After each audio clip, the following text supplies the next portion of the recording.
America నిఘా వ్యవస్థకి పోటీగా నడిచినటువంటి కేజీబీ ఏజెంటు పుతిన్ సుదీర్ఘకాలం పాటు విదేశాల్లో నిఘాకి చేశాడు మన అజిత్ దోవల్ లాగా.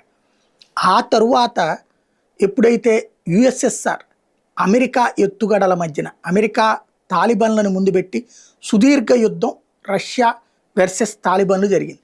ఫలితంగా భారీ ఆర్థిక నష్టాలు వచ్చి దేశంలో ఉన్నటువంటి రాష్ట్రాన్ని భరించలేక స్వతంత్రాన్ని ప్రకటించింది.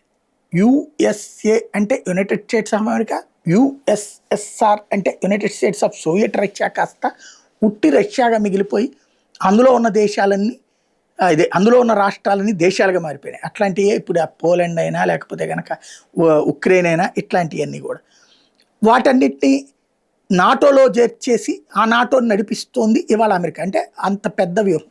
దానికి ప్రతిగా అప్పటి నుండి పుతిన్ గట్టిగా పోరాడి నిదానంగా తనే రాజకీయాల్లోకి వచ్చి ఏకంగా ప్రతిపక్షాలందరినీ తొక్కేసి తను నాయకుడయ్యాడు. అయినప్పటి నుంచి చేసుకొచ్చిన పని ఏంటంటే ప్రపంచంలో ఎక్కడెక్కడ సహజ వనరులు ఉన్నాయో వాటన్నిటి ఒడిసి పట్టాడు.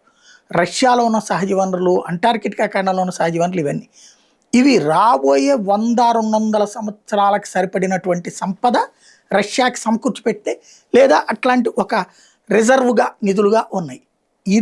దీంతోనే ఈ దన్నుతోనే తను నెక్స్ట్ మళ్ళీ యుఎస్ఎస్ఆర్ దేశంలోని ఇతర రాష్ట్రాలు ఏదైతే వెళ్ళిపోయి దేశాలుగా మాని వాటిని కలుపుకునే ప్రయత్నం ప్రారంభించాడు. అందరూ దాన్ని అడ్డుకోవడం కోసమే ఉక్రెయిన్ని ముందు పెట్టించి అమెరికా చివరికి అక్కడున్న పాలకులు ఒప్పుకోకపోతే పాలకుల్ని మార్చేసి ఒక జోకర్గాడైనటువంటి జెల్నెస్కీ అనేటటువంటి ఒక కమెడియన్, స్టాండప్ కమెడియన్ని తీసుకొచ్చి దేశాధినేతం చేసి నిజంగానే వాళ్ళ దేశాన్ని ఇప్పుడు స్టాండప్ కామెడీ కిందకి మార్చుకొచ్చిన దరిద్రం చూస్తున్నాం అన్ని దేశాలు ఇచ్చిన ఆయుధాలతో. అయితే ఒక విషయం అర్థమైపోయింది, రష్యా వంగల పైగా ఉక్రెయిన్లోని కొంత పార్ట్ తను తీసుకుంది. ఇప్పటికీ ఆయిల్ నిక్షేపాల మీద రష్యాది ఆధిపత్యం ఉంది, మినరల్స్ మీద ఆధిపత్యం ఉంది.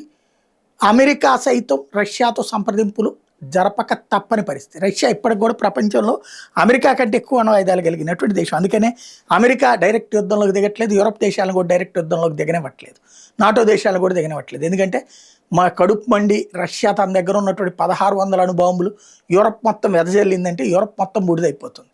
అందుకనినే ఇప్పుడు ప్రపంచం ప్రశాంతంగా ఉండాలంటే దేశాల మధ్య సమన్వయం ఉండాలి.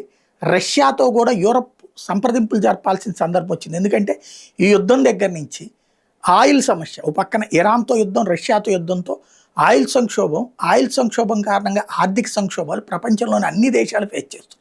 పెట్టుబడుల సంక్షోభం పెరిగిపోతుంది. కాబట్టి ఇటలీ ప్రధానమంత్రి జార్జియా మెలోని యూరప్ దేశాలందరికీ పిలుపునిస్తున్నారు, రష్యాతో చర్చలు జరపాల్సిన సమయం ఆసన్నమైంది, రష్యాతో మాట్లాడాల్సిన సమయం ఆసన్నమైంది అని.